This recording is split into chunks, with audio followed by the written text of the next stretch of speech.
What's up, guys? It is your boy Alex, aka Explorer, and I got my boy Brandon, aka BBG. Say what's up.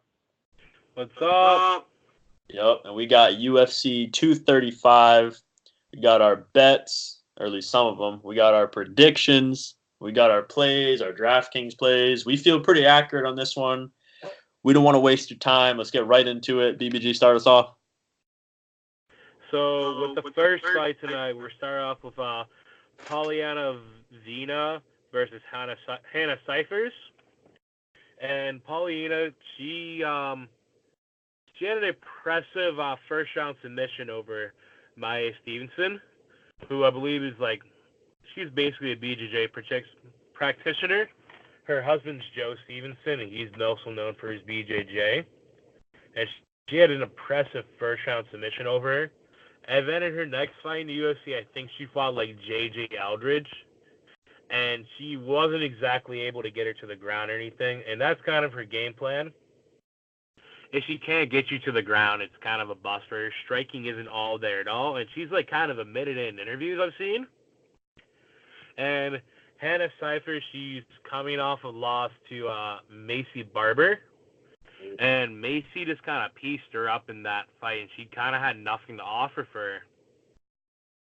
And I felt like Macy just kind of bullied her, and even in some of the clinching exchanges, she was just overpowered. So in this fight, I can really see Polyana Vina imposing her BJJ here and getting a quick sub. I'm gonna go first round submission for her.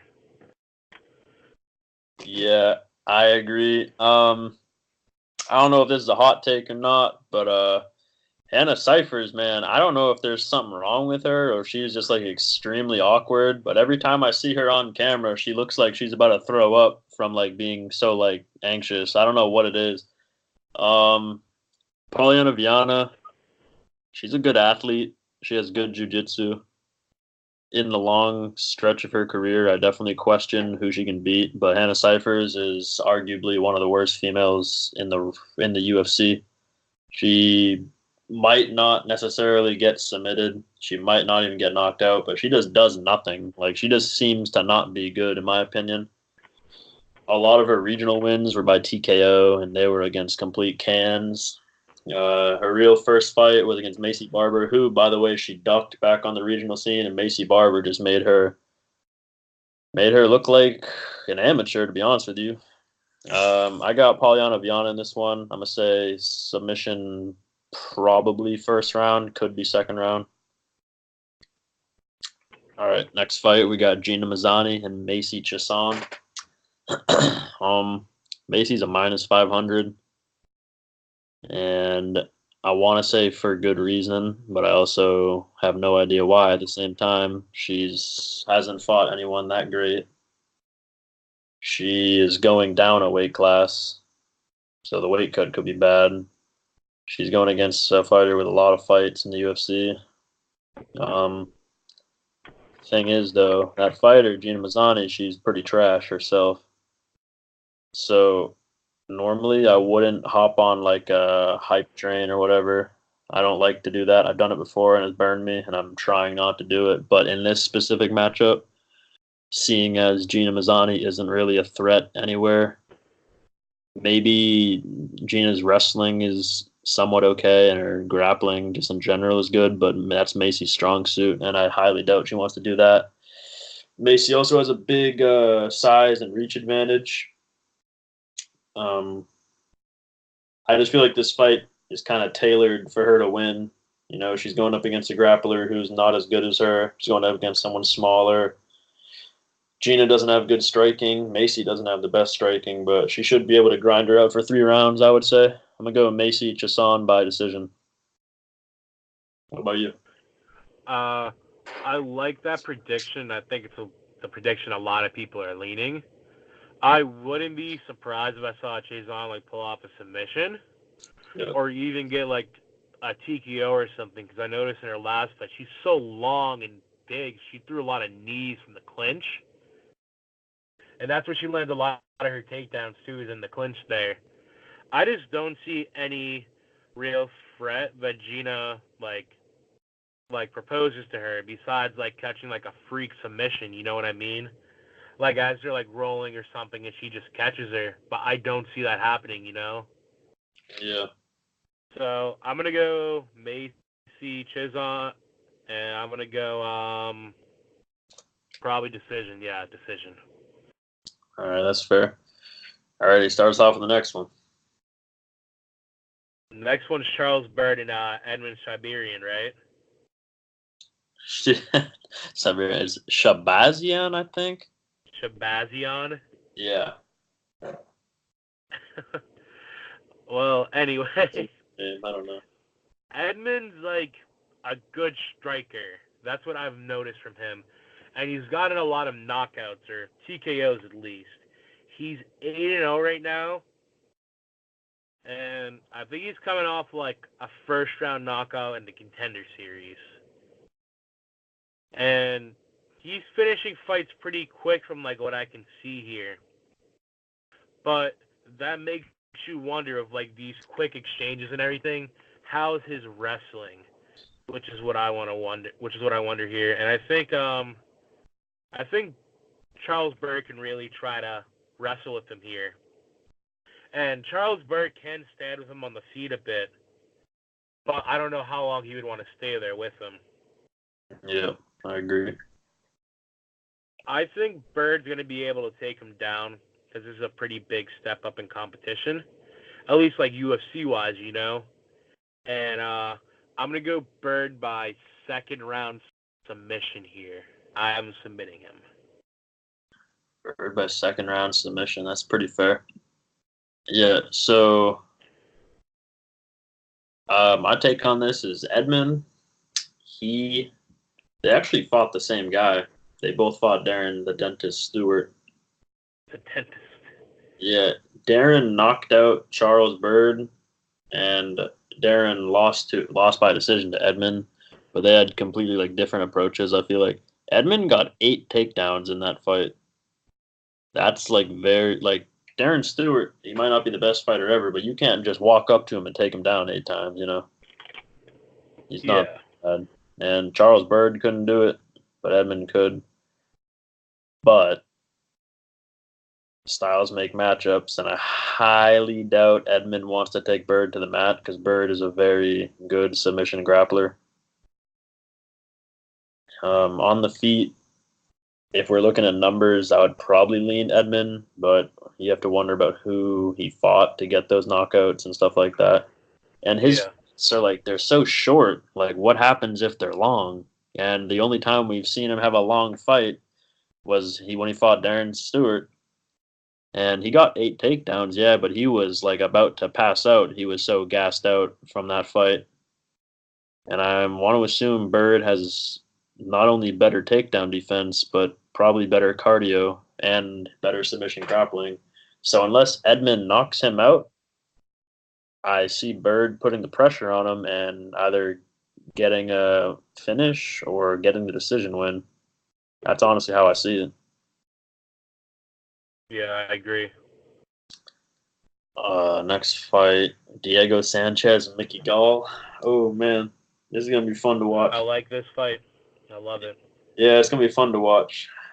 Mickey Gall, man, he keeps talking about how he's, like, good and blah, blah, blah. Of course, you got to hype yourself up. But, man, like, all these people he calls out for his fights, they're all old. They're all irrelevant. Like, he's calling out all these old people and all these untalented people. And he called out Diego Sanchez, but he might have played himself with this one because Diego has never been submitted. Diego has good cardio. And Diego knows how to edge out rounds to win rounds. If Mickey Gall doesn't get a finish, I doubt he has the ability to edge out rounds in terms of like experience versus like youth. Like I think Diego's more experienced. He knows how to win rounds. Mickey Gall is just a guy that submits everybody. And if he doesn't get a submission, so far we've just seen him lose to Randy Brown. Diego Sanchez, though, like that Craig White fight, oh man, that was bad. Craig White is terrible, but every time Diego was on the feet, you could tell he was uncomfortable, and he got hit a couple times, and I'm surprised he didn't get knocked out. Craig White's awkward, though. He absolutely is. Mickey Gall, he gets better every fight, I would say, on the feet at least. If he hits Diego one time, it's likely. I'd say it's like a good chance to be over with one punch.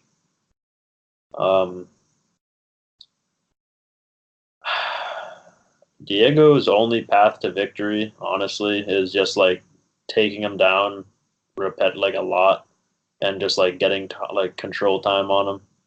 That's probably the only way. And I think Diego is honestly going to struggle a little bit trying to take him down. Diego is undersized. Diego has pretty much no chin at this point. It's just a matter of time. Again, he gets knocked out in the first round.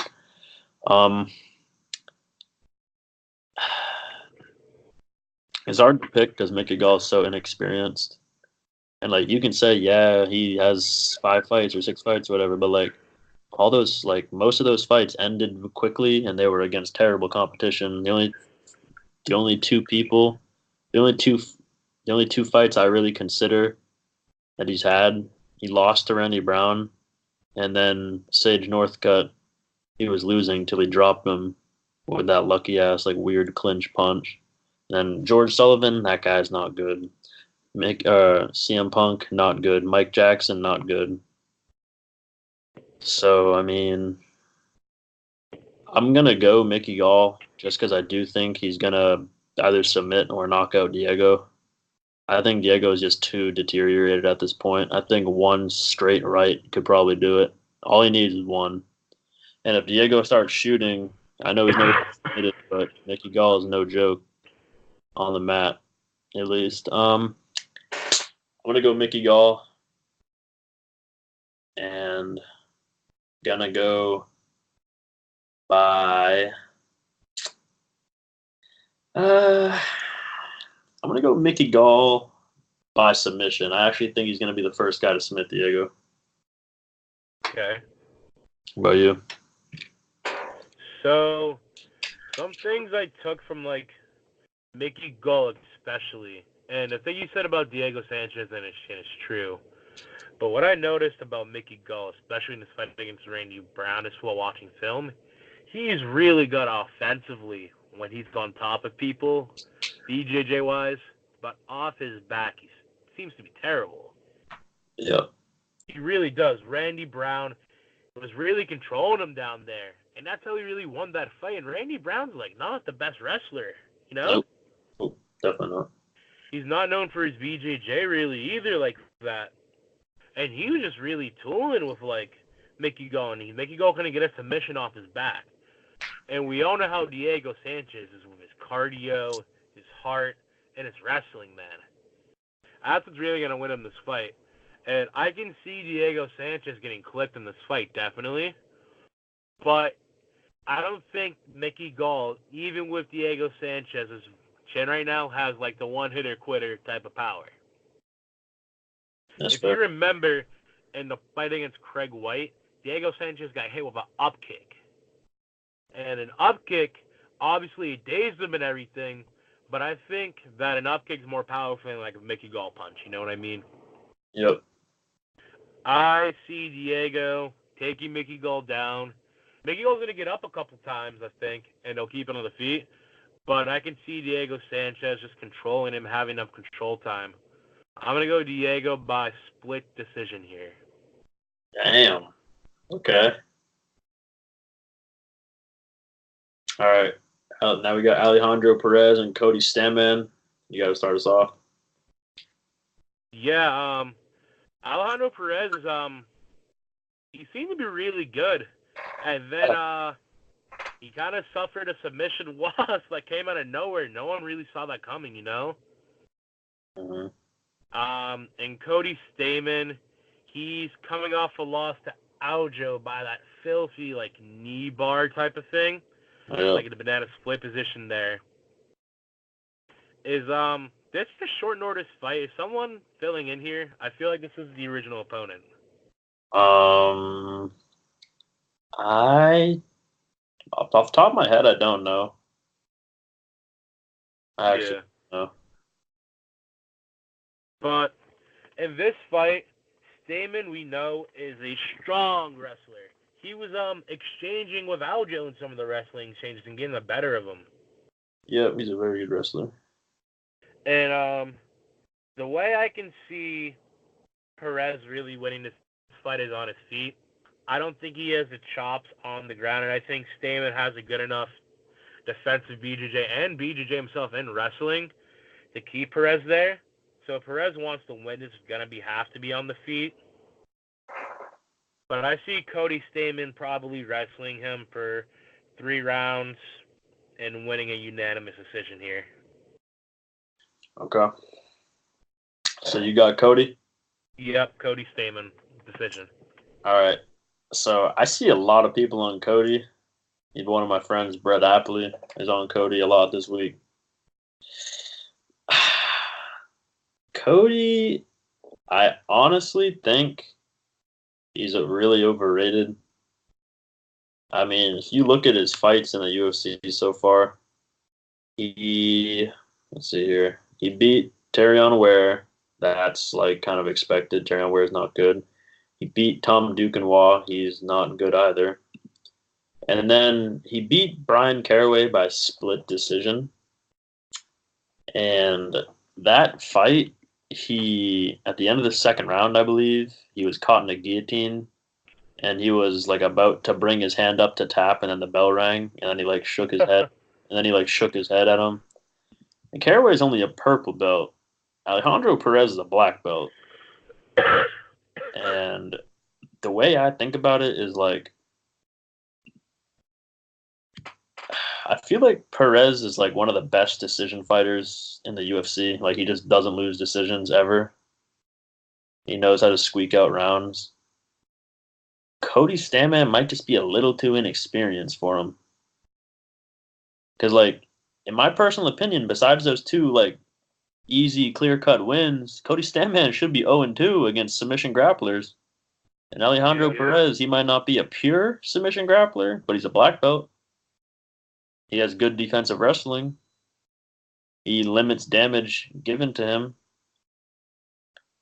And I just feel like Cody Staman is going to be forcing shots.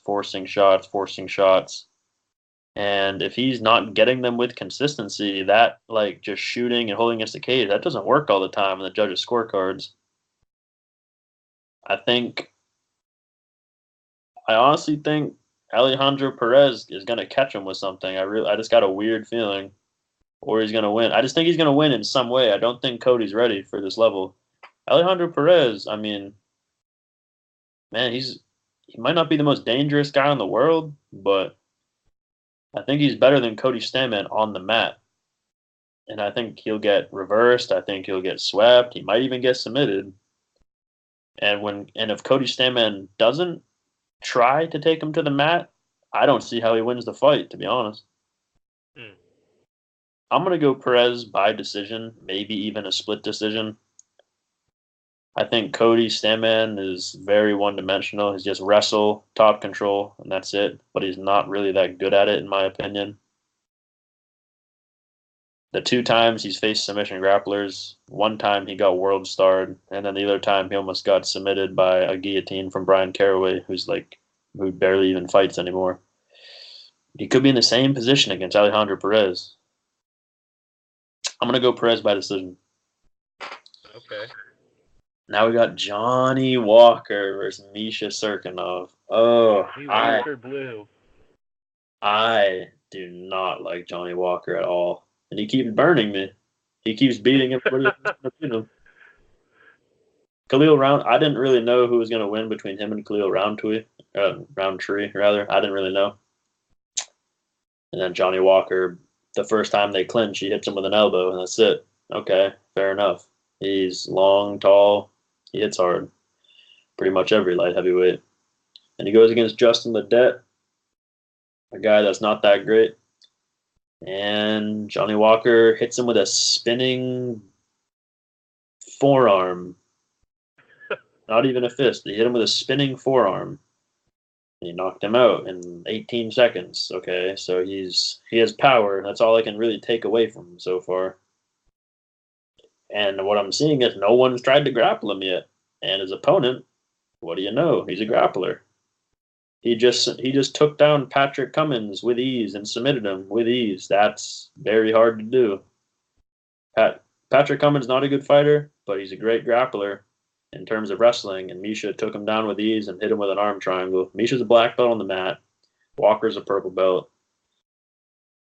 I really just hope Misha can put one and one together and say, oh, he might knock me out very fast. Okay, let me completely nullify all that and shoot for a takedown. You would think he would do that, and I'm going to think he's going to do that.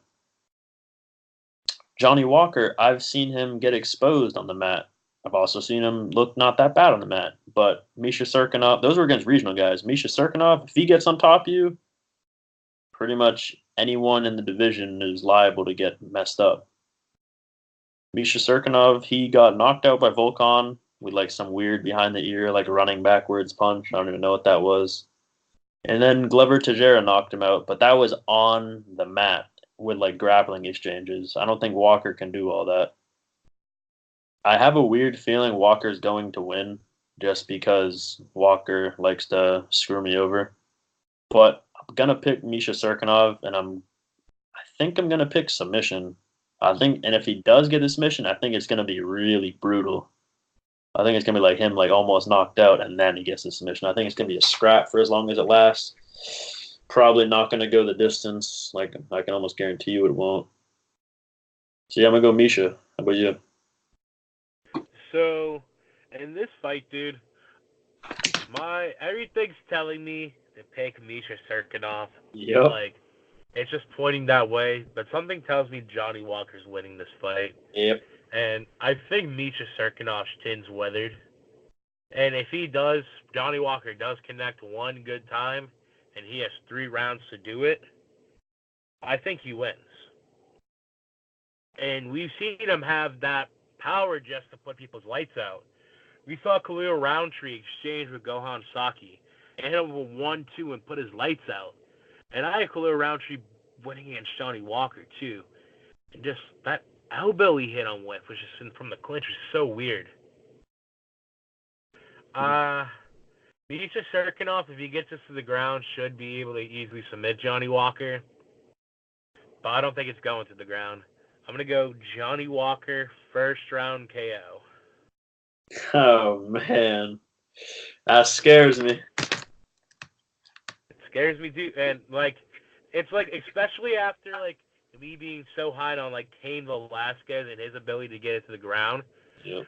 Francis Ngannou has that freakishly weird power, and Johnny Walker seems to have, like, not, like, that weird a power, but it's similar in some aspects. Yeah, the thing with Walker is, like, the 2 knockouts he has, the second one was, like, very lucky, like a spinning forearm. And then the other one was an elbow. I haven't seen him knock out anybody with a punch, you know what I mean? Yeah. So what's next? I mean, a flying knee? I mean, I don't know. So, yeah. All right, moving on. Next fight's the best. I'm actually, like, might be more excited for this than, like, most other fights. I think Jeremy Stevens this and Zabit here. This is definitely the best fight on the card. So, in this fight, I kind of have it going. It's weird because I want to see Zabit really tested here. Yeah. And I don't think Zabit's cardio can hold up for 3 rounds. That's me looking at this from here, and I want to see Jeremy Stevens try to pressure him. Mm-hmm. And Zabit, if he gets this to the ground, will likely submit Jeremy Stevens. Yep. But Jeremy Stevens does train with good people over with Dominic Cruz and everyone, Darian Caldwell. So he has good people training with wrestling with him, which is he's probably working on his wrestling defense a lot because I don't think Zabit's going to pull guard on him, you know what I mean? Because you don't want Jeremy Stevens even raining in those on you. Remember what he did to Josh Emmett from that position? Those were all illegal, but yeah. Well. I mean, some of them were. Come on. Yep. And Zabit on his feet, he's a flashy striker. He pulls the spinning kicks, but I don't think Jeremy Stephens has to worry about Zabit's hands, man. No, I I don't think know. Zabit has pillow hands. That's what I see Zabit having. He's very good at striking, and it's flashy. It's working with Mark Henry. But all Jeremy Stephens has to worry about is the grappling and Zabit's kicks. I think he can walk right through Zabit's punches. And Jeremy Stephens, we know, has the power to put out anyone in this division. I'm going to go with Jeremy Stephens here by second round knockout. Ooh, I like that. I am going to lean the opposite way. I like Zabit in this matchup. The thing I like about Zabit is he throws a lot of body shots, and especially after Jeremy coming off that body shot loss, something tells me that body's going to start to get eaten up. So in a recent interview, actually, Jeremy Stephens said against that fight with Aldo that he knew, knew he was going to lose by a body shot because he had a bad weight cut, and he kind of felt something like a pressure there in his abdominal section. Yeah. And he kind of pressed on it, and he felt how firm his body got and everything when it happened. So he knew if he got hit there that it was over. That's fair enough. But that's not the only reason why I think he's going to win. That's a very small possibility that just helps me feel more confident, I actually think he's going to win because he can control the range so well. And I would kind of like how John Jones should approach his fight. The second the opposition starts to get closer, just shoot right for a takedown. And Zabit, I'd say 80% of the time, he's probably going to get it on Stephens. So I think Zabit is going to be working the grappling a lot. I don't think there's anyone in the division that can really stop his grappling, in my opinion, so far. I think Zabit is going to be able to take him down. Definitely not at will, but he'll be able to take him down. He should be able to control the distance. He definitely could get knocked out. And I don't think anyone should think that 100% of the time Zabit's going to win this fight, because it's not true. This is his biggest test. And for all we know, he could be a little bit of a hype train, but when I watch him and when I've watched him, I see nothing but just pure talent. I mean, he has little to no holes. I've never seen him in danger. The one time I've seen him not look great was the last 20 seconds of the Bochniak fight, and that's because Bochniak's chin is made out of fucking tree. So, I mean, I think anybody would get tired if you're hitting somebody with everything you have and they're not going away and their tongue's hanging out and they're smiling at you. If he hits Stephens with those shots, he's going to bed. I mean, that's just how it is. He might not He might not have the hardest punches, but if he hits that many on him, he's going out. I think Stephens definitely has a shot to win. But with Stephens, you're relying on a knockout, and that's literally it. He's a terrible decision fighter. He's not going to submit him, so he has to knock him out. Zabit could win by decision, knock him out, or submit him. Then you add that with the betting line. You add that with Jeremy Stephens talking about how he almost killed himself, which is terrible. But when you're betting, when money's on the line, you got to think about that kind of stuff. Now, normally I wouldn't bring that up, but it wasn't that long ago. No, it wasn't. And last time we heard about that, when was that? Ronda Rousey was talking about that, and then she comes back, and then Amanda Nunes just smokes her. Now that's a different matchup. That's a different whole thing, because Ronda Rousey was never actually that good. Jeremy Stephens has legit talent, but he's kind of knockout or bust. And if we're talking who has more ways to win, combined with the betting line, combined with holes in their game, Stephens has a lot of holes in his game, man. Pretty much everything but boxing in the pocket. He's not the best at. Can't strike from range. Zabit could eat him up from range for all we know.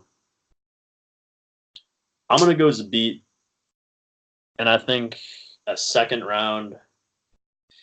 I actually think a second round submission. I think Stevens is going to be hurt. I think he's going to be tired. And I think Zabit's just going to wear on him. And Zabit does not stop. That's the thing. Jeremy Stevens loads up and throws 1-2, 1-1-2. Zabit, well, does not load up. He does not stop. And eventually, it's going to wear on Stevens, unless Stevens can catch him, which I don't think is likely. So I got Zabit. Yeah. Now, moving on to Garbrandt Munhoz. Garbrandt minus 145 on the betting line. This fight, I consider this a trap fight to some extent, because who is Garbrandt really beat besides a washed-up Dominic Cruz? And if you look, it hasn't really been anybody he's beat. Thomas Almeida's his best win other than that. Thomas Almeida, we found out, is terrible. Pedro Munhoz, though, I mean, he submitted Rob Font. Let me just look one more time in all of his fights. He submitted Rob Font. He beat the shit out of Brett Johns. He knocked out Brian Caraway. He submitted a bunch of people. He did lose a decision to Dodson, and I actually remember me and you and a couple other of our friends were driving to Buffalo Wild Wings on that night where he lost to Dodson. I was very surprised. But I think Munhoz's only path to victory is submission, more than likely. And I don't even think Garbrandt is going. I don't think he's ever been submitted, and I don't think he's going to be held on the mat long enough to submit him.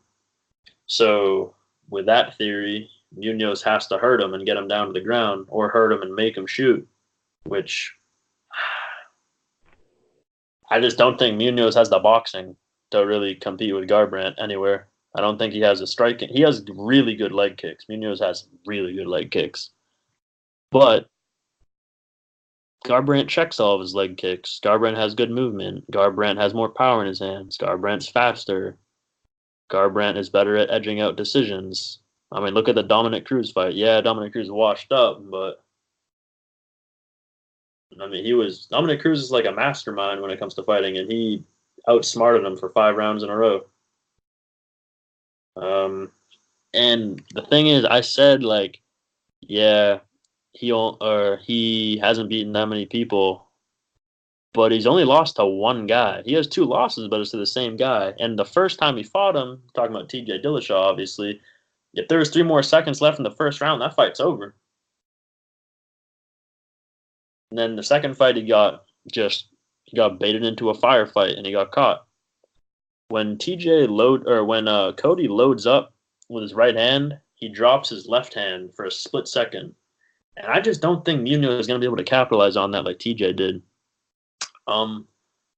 This is going to be a Cody Garbrandt that isn't emotional and going into a fight. This is going to be a Cody Garbrandt that is, I don't think he was that confident in the second fight, in my personal opinion, and I'm probably wrong, but I just think Cody sees this as, I need this fight to get back, and Cody's a winner, man. I just don't think he's going to go on a 3-fight loss streak. I just don't think he's that kind of guy.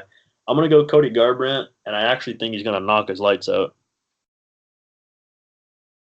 I'm going to go Cody Garbrandt by knockout, and I'm going to say round 2. I like that pick. Yep. With Cody, man, I think you really highlighted with his emotions playing into that TJ fight. I think It's a completely different fight if that doesn't happen. That Cody felt like he had to do it for Team Alpha Male. And for everyone else, he just wasn't fighting TJ. He, took the rivalry way too far. Yeah, he did. And I was super high on Cody Garbrandt after his win to Dominic Cruz. And after thinking about it and breaking it down, Cody Garbrandt's so talented and he has everything, but he lacks something in striking defense. And I think the reason he beat Dominic Cruz is, I want people to think about how many times people from Team Alpha Male or just Uriah Faber himself have fought Dominic Cruz. A Faber's lot. fought him 3 times. Think of how much film they've had on Dominic Cruz and know what he's doing, studying his footwork movement, and doing everything like that. And that's what Cody has. He has good boxing, good footwork. And Dominic Cruz doesn't have power to put you away. He just wants to kind of hit you from the outside. Mm-hmm. Cody capitalized on that. And that's what I can kind of see him doing against Pedro Munhoz here. When Cody isn't, so emotional, he's like a tactician in there, man. His striking's so crisp. Yeah, it's His correct. wrestling defense is super crisp. His wrestling itself is really good. He took down Dominic Cruz. Mm-hmm. But if Pedro Munhoz does want to win, I think he does win by submission. But we know how Team Alpha Male is and their submission too. Pedro Munhoz has a great guillotine, but the same thing with Uriah Faber, that's what he's known for, That's his choke. So everyone at Team Alpha Male is practicing that as well. I did see Cody probably lighting him up on his feet, picking him apart, not rushing this finish this time. Kind of like the Dominic Cruz fight, He drops him, he stands there, he lets him get back up. He doesn't want to engage, and it's overtime, he just puts him out. I'm going to go with a round 2 TKO, win by Cody Garbrandt. Yo, we got the same pick. Alrighty. Now, what is the next fight? It's Tecia Torres and Weili Zhang. Weili Zhang. You started off. So there's a lot of hype behind Weili Zhang, and I've seen it a lot through MMA Twitter. A lot of bettors I follow, even just people who constantly watch fights. A lot of people are really high on Weili Zhang, and I can see why. Tecia Torres is coming off some tough losses.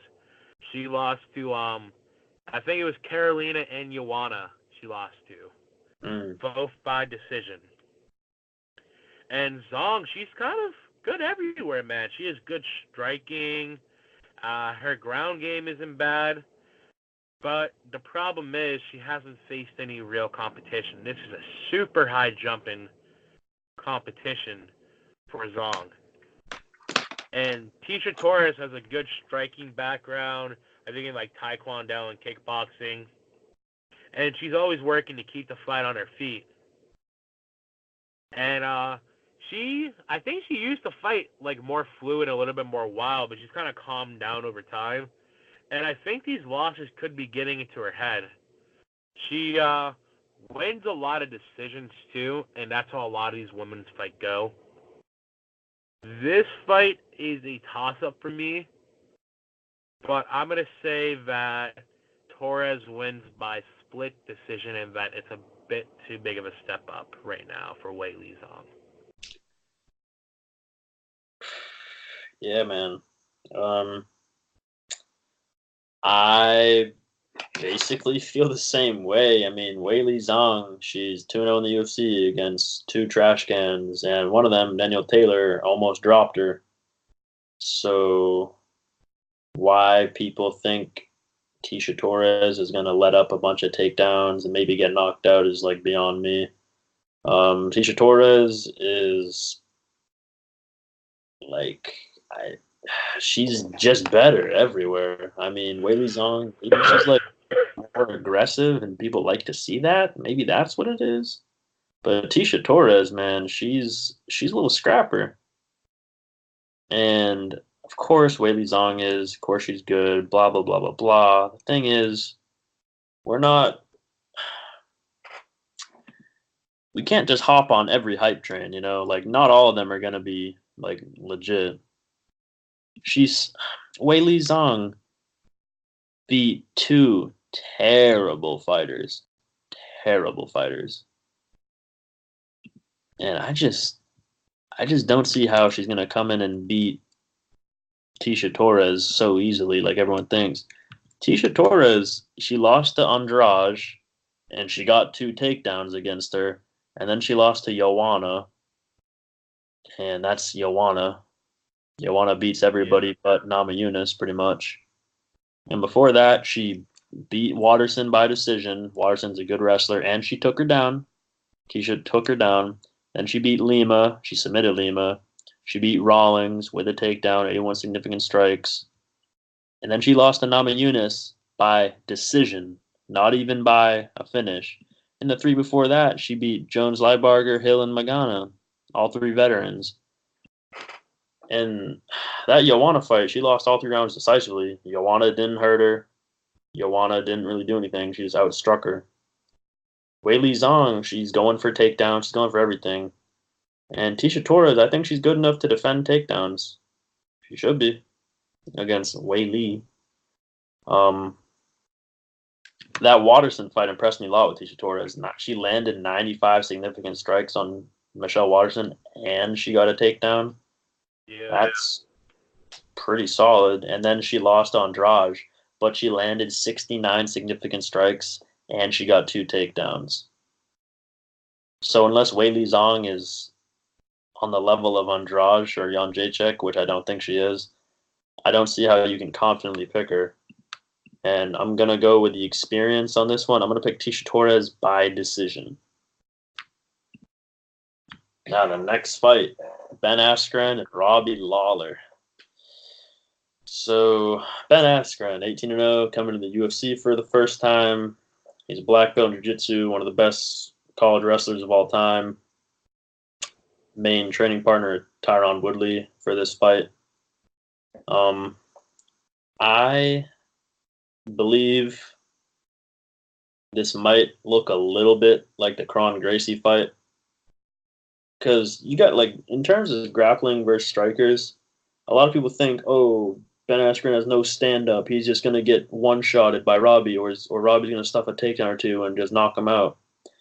Robbie looks like shit now. He looks terrible. Robbie can't do anything. Robbie's going to look a lot smaller in this fight, too. Ben Askren's a big boy. And I think the second they clinch, like, once, Robbie Lawler is going for a ride, I'd like to think. And even if he doesn't, eventually he will. And when he gets down, Askren's not letting him up. More than likely. Hey, but for all we know, Askren could be trash. But until I see him look like trash, I have to assume he's just going to have the same skills, probably even better now. And Robbie Lawler, yeah, he has good takedown defense, but he's not the same fighter he was.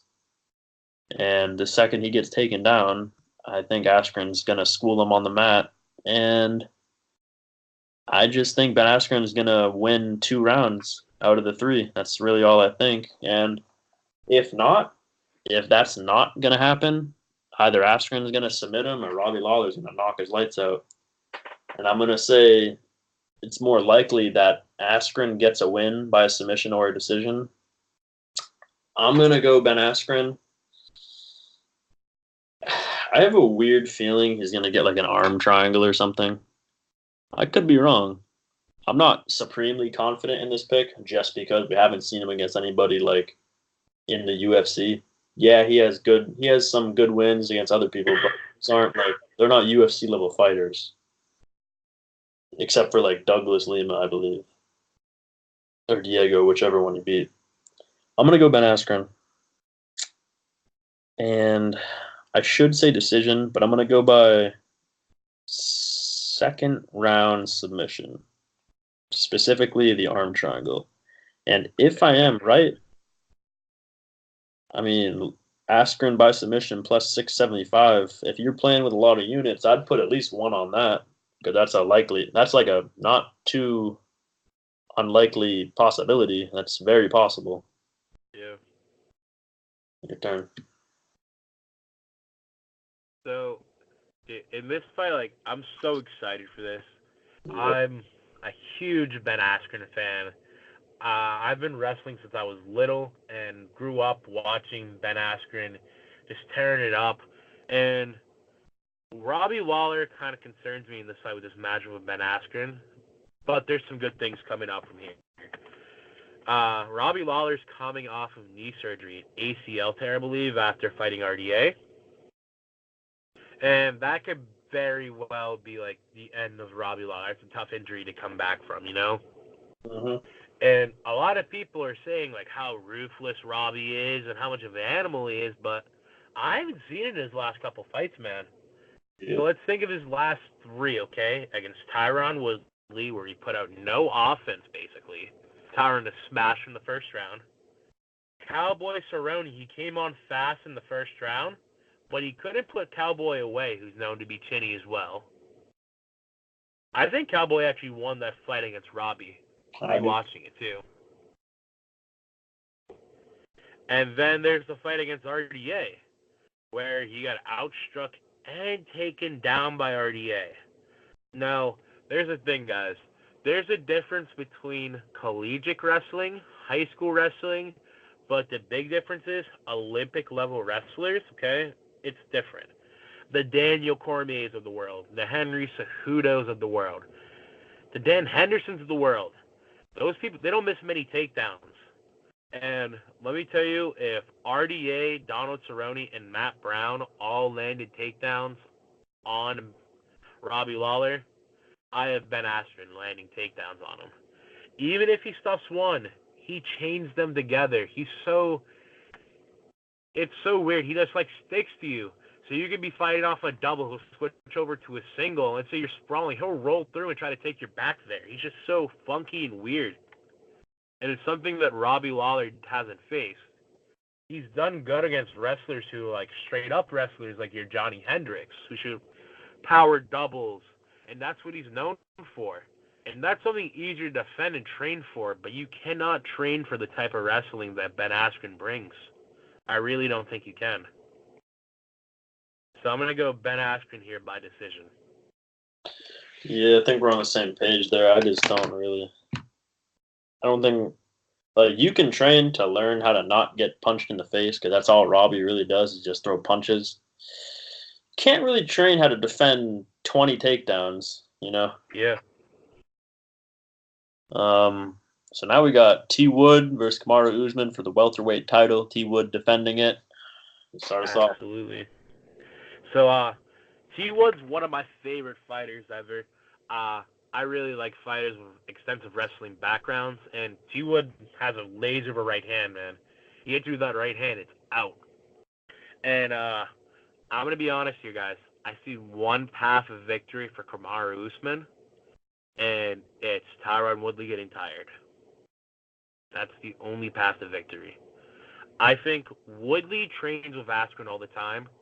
We saw what he did to the Jay Herons of the world, to the Matt Browns, to the Carlos Condits, to everyone, okay? He's stuffing takedowns.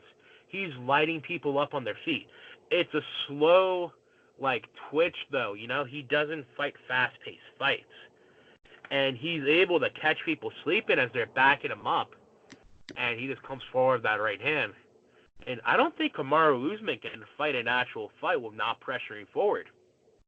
Yeah. It's his whole style, man. And it's what he has to go for. And that's leniency to run right into a right hand.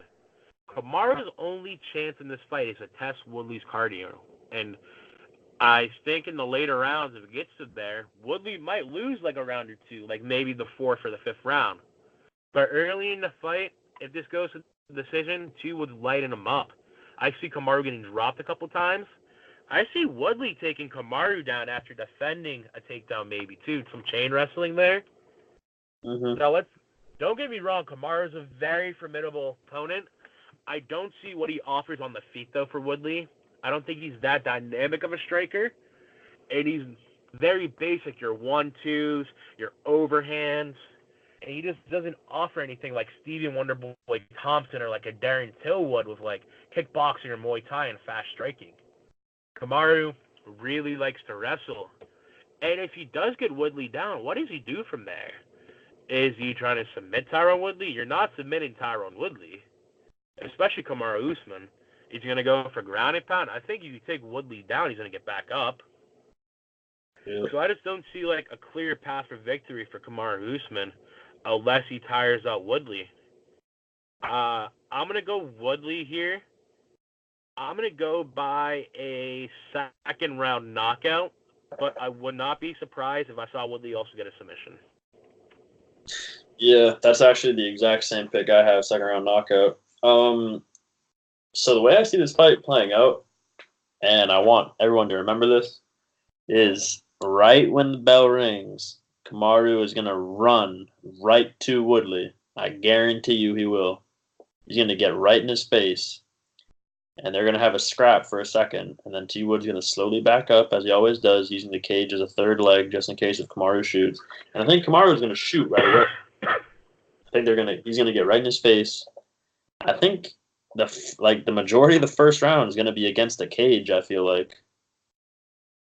I think Kamaru is the worse but more aggressive version of Woodley. I think Woodley let's say his past five fights, he's changed his style up and he's actually become a smarter fighter. He knows how the point system works. He knows when to pick and choose the shots. I mean, that fight with Darren Till, he had Darren Till so confused. I feel like that Darren Till didn't even throw a significant strike. So if Usman wants to win, he has to keep range and keep Woodley against the cage for 25 minutes, basically. Because if he shoots 10 takedowns, if he has these exchanges against the cage with the hands, eventually Woodley's going to get him. Eventually he will. And Usman's going to be playing right into his game of just scrapping it out on the side or on the edge of the octagon. Woodley's better on the mat. Woodley has better wrestling. He just doesn't really show it. So as of now, I'm going to say Kamaru has better wrestling because he's the one that actually gets takedowns. And Woodley's better with his hands, period. He's light years better. If you go back and watch that RDA fight with Kamaru got lit up like multiple times during that fight. He just didn't get hurt or knocked out. And he almost got Kimura'd by RDA too. He did. And he barely escaped that. If T Wood grabs that, instead of an undersized RDA, T Wood's not letting that Kimura go, and he's stepping over the head and ripping his arm off. I think Kamaru's output is what's going to actually lose him this fight. I think he's going to be trying to do too much. And the more you try to do, the more chances you have to get finished. And I think if we're talking striking ability, I think T Wood's better, and I think he hits harder. And I think unless Kamaru drags it out for 5 rounds and squeaks by 3 of the rounds, I think T Wood's going to catch him with a shot. He's going to drop him, and he's just going to ground and pound him, or he's going to grab the neck when he starts trying to get up and submit him. T Wood's just too good for him. T Wood's the better version of him, in my opinion. So I got T Woodley by second round finish. Now, Anthony Smith and John Jones. Oh man. Right off the bat, I like this fight because it's not against some old guy that's still in division lurking around. It's not against Daniel Cormier. It's not against Brock Lesnar. It's against a guy that strung together some wins, came back with a huge underdog story from his whole lifelong career. And man, I mean, Anthony Smith deserves a title shot. Next, it'll probably be Thiago Santos or something like that. But for right now, John Jones has Anthony Smith in his sights, and John Jones has better cardio. He's a better wrestler. He's a better point fighter. He's better at jiu-jitsu. He has better knees, better elbows. He's better everywhere. But there's a but. Anthony Smith in the clinch is a dangerous man. Doesn't matter who you are. The second you're in the clinch with Anthony Smith, one shot is all it takes. And I'm also going to counter that with the fact that Jones has a really strong chin and can take strikes. So unless Anthony Smith knocks him out in the clinch early, which I'll give that a 5. I'll give that realistically a 5% chance of happening. I'm going to say Jon Jones is about as close as you can get to a lock for a win as possible.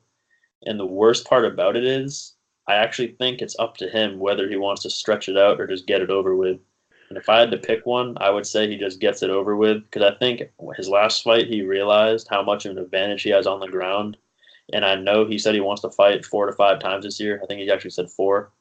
And if you want to have a long career, what's the one thing you do? You don't take damage. So I think he's going to try to get this fight over quickly within the first 2 rounds. So I'm going to lean more towards round 1 only because I think Anthony Smith is going to try to close the distance. And when you close that distance, John's taking him down or finishing him right there. I don't think Anthony Smith is going to try to play the long game, 5 rounds, 3 rounds, whatever, or 5 rounds. I just don't think Anthony Smith, 1, has the fight IQ for that, or 2, has the patience for that. He's he's not a decision fighter. He's going to go for the kill. He doesn't have good cardio either, so he needs to get it done fast. I'm going to go Jon Jones.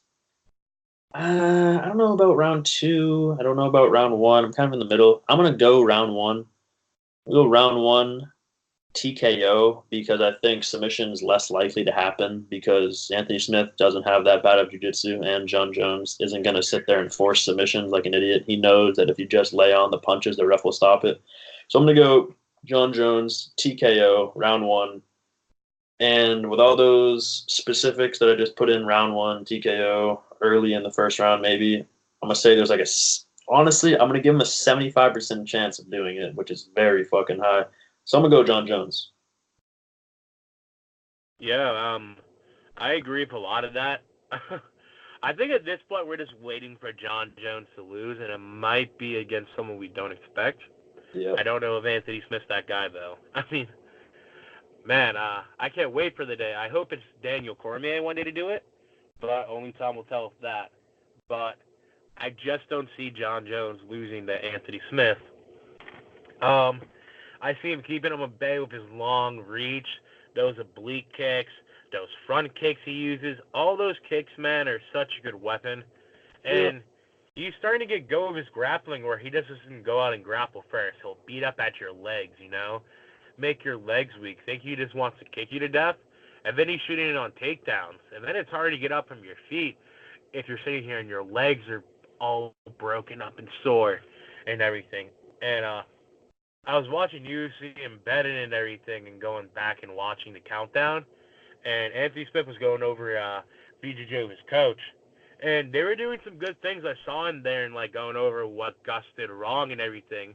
And about how Anthony needs to be framing and really moving to get away from that half guard position there where Jones could be really good and land elbows and strike from there and also set up a lot of submissions. That's one of Jones's best positions to be if he wants to be on the ground. And so I think Jones would decide where this fight wants to go. I wouldn't, if I were him, stand with Smith for that long because Smith does have a chin and he flying hard for a reason, man. He doesn't give up and he'll keep on coming at Jon Jones' thing. I don't think anything's really going to stop him from that because what does he have to lose here? Everyone's expecting Jones to win. Yeah. But I don't think that's going to be enough. I think Anthony Smith from here will probably go on to face Luke Rockhold, and Jon Jones will fight Thiago Santos next. Yeah. And I'm going to go by Jon Jones here. Round 3 submission. I'll go round 3 sub. Round 3? Yep. That's fair. Man, imagine how crazy it would be if Anthony Smith actually won. It'd be nuts, dude. It wouldn't be the craziest thing I've ever seen. Actually, no, it would actually be the craziest thing I've ever saw. I don't know, man. And thinking back retrospective, dude, watching Amanda Nunes knock out Cyborg was pretty crazy. Yeah, but that was champ versus champ, though, Yeah, that's true. Anthony Smith, I mean, between me, you, and the computer I'm looking at, he ain't never going to be champ. All right, so now let's get into our most confident picks. You give one, I'll give one, and then we'll give one together. So I think for one of my most confident picks, I'm gonna go with Cody Garbrandt is one of mine. That's one of yours? Yep. All right. My confident pick will be. I'm not going to say Jones because that's too obvious. I'm going to say Zabit. I really think he's just going to get it. I think he's going to style on him. And then what's our most confident pick together? How do you feel about T Wood up there? I like T Wood, man. I like it. T Wood. So we're going T Wood, Zabit, and what do you say? Cody Garbrandt. Cody. Yep. Alrighty. Now our least confident picks. You know, this may sound a little crazy, but I can chalk it up to be Ben Askren maybe. Okay. Because who knows what happens there, man, and especially watching film. I don't know if you've seen the way, but he sometimes starts rounds, dude, with both his hands out and extended. Yeah. But that's kind of leading right to an overhand. You know what I mean? Yeah. I mean, it's not like you can't take a punch, and it's not like Lawler has a lot of power anymore, though. Yeah, man. It just it scares me with that, man. I don't know. No, I agree. So you're picking Askren? Yeah, not even that he's that confident. It's anything can happen in that fight. Yeah, I agree. Let's see. My least confident pick. I'm probably gonna say Charles Byrd. Yeah. Just because we haven't seen enough of him or that Edmen guy. And then what's our least confident pick together? Probably Tecia Torres, dude. Yeah, I'm going Tecia on that one. I mean, it's a woman's fight. Women are hard to gauge in real life. Yeah, definitely. Let's see here. And then who are your DraftKings plays? Give me a good one. Yeah, Diego Sanchez at dog money right now. For 7-1, you could pick up Diego Sanchez. Same thing with Jeremy Stevens, man, for 7-3. Okay, you like the dogs. I think one of my favorite DraftKings plays. I think it's Zabit again, dude. He gets so many takedowns. Yeah, I realize he probably will only get 2 to 3 against Jeremy, but he puts up just crazy numbers all the time. So I'm gonna go Zabit. Yeah. Who's our number one pick on DraftKings? Good question. DraftKings wise, it might be Garbrandt for us DraftKings wise, man. Yeah, I think he's knocking. Yeah, I'll agree with that. He's a solid pick. Because he is this thing for knockdowns and to finish the fight, you know? Yep. All right. That's the end of UFC 235. Hope you guys enjoyed next that. Week? Yes, it's Derek Lewis, Junior Dos Santos. Perfect, man. Perfect. That's gonna be a good ass fight. That could end at any moment. No, yeah, I don't know what's gonna happen there, man. I don't know. I'm probably gonna pick Lewis in that one, to be honest. Yeah, man. I mean, it's just why not pick Lewis at this point of the dumb luck he's been having, really? Yeah. I mean, besides DC, I mean, he hasn't really lost. Yeah. Alrighty, guys. So I hope you guys enjoyed that. We gave you our DraftKings plays, our picks, our predictions. We broke down every fight, gave you both of our opinions. We agreed with most, we disagreed with some. I'm going to put everything in the comment section below so you guys can see who we pick. I'll list everything below. And until next Saturday, we'll see you.